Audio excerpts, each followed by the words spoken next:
Jessica, now that we've gone over the features of the vehicle and how they benefit you, now you're going to actually need to drive it just to make sure you're comfortable with it and it would be something that you would like. So go ahead and start it up. Okay.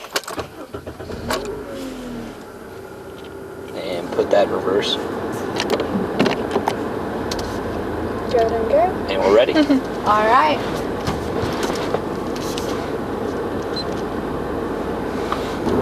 Okay, so I love the handling of it so far, but there's a lot of gadgets down here that I haven't had time to look into. I like the location of this navigation screen. On a lot of other cars I've seen, it's down lower, so you have to focus your attention away from the road, but I'm not really sure exactly how you operate it and everything.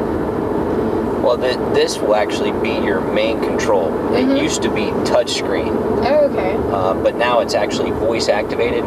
So for example, if you're by yourself, you don't want to sit here and have to go over this and be concentrated and focused on this button while you're driving. Oh. So you can just talk to it a little bit safer because you can pay attention to the road more so than the navigation. Okay. But if I'm in the car, the voice activation will actually not work for me. It works for whoever's in the driver's seat. So I can actually control it through here. Okay. So it's kind of like you get the best of both worlds.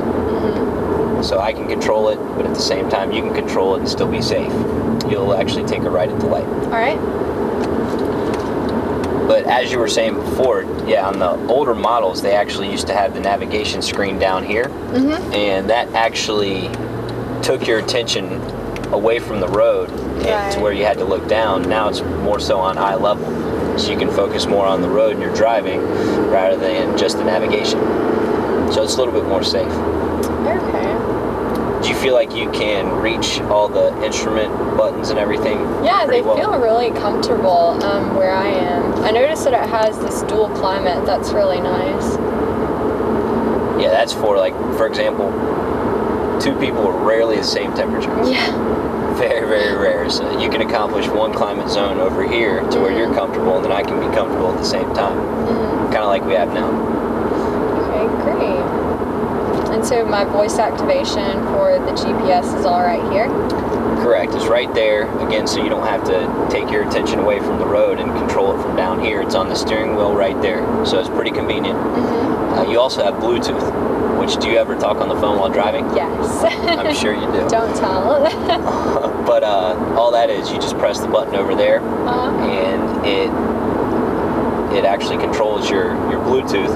And so, well, you know what Bluetooth is. It makes it to where you can just talk on the phone hands-free and not have to hold the phone up to your ear. So that way, you can actually talk on the phone, but concentrate on your driving also at the same time. Okay.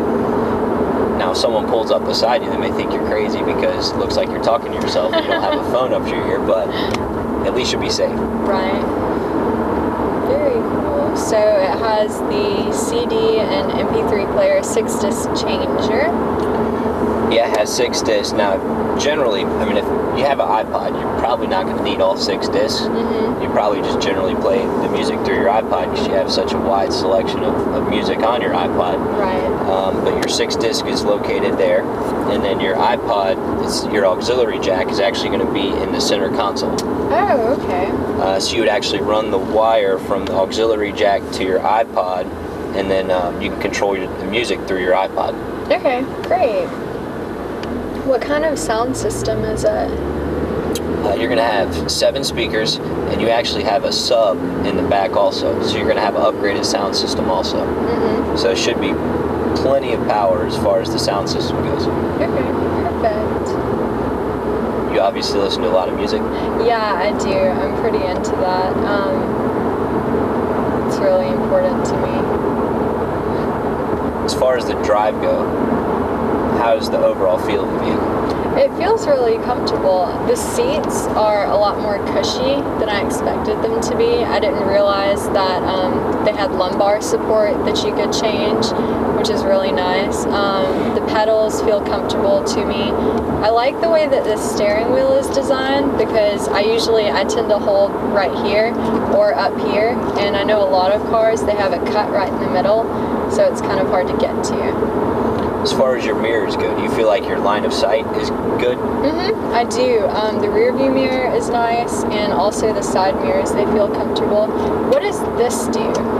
That's actually your auto day-night mirror. So have you ever had it where a truck has come behind you, like an 18-wheeler, and their lights were shining right in your eyes, and it was pretty bright, and it distracted you from driving? This will actually automatically dim, so that light is not blinding you. Okay. So obviously that's going to be more safe too. And I see an XM button. What's the service on that? Do you know much about that? You have a free 90-day trial with the XM that comes with the car. Now, if you want to extend it above and beyond that 90-day trial, you can extend it, and it's roughly $9 to $14 depending on what plan you get. $9 to $14 a month. Okay. If you after the free 90-day trial, it's not like a magazine subscription where they'll sometimes just automatically keep charging you. You actually have to extend it through them. And it is your choice, it is optional. But most clients, once they have it, they generally keep it because they get used to it. And for not much a month, you can get the XM. Okay. And then you know how XM, what it is. Yes. Yeah, all types of different genres of music, wide variety of stuff to listen to. Right. What is this VSA button? That is going to be your vehicle stability assist, and it's located to the left right there. That's not going to be a button you're going to be using a whole bunch. You're going to want to keep that on all the time. Basically what it is it's called vehicle stability assist, and it's your traction control system.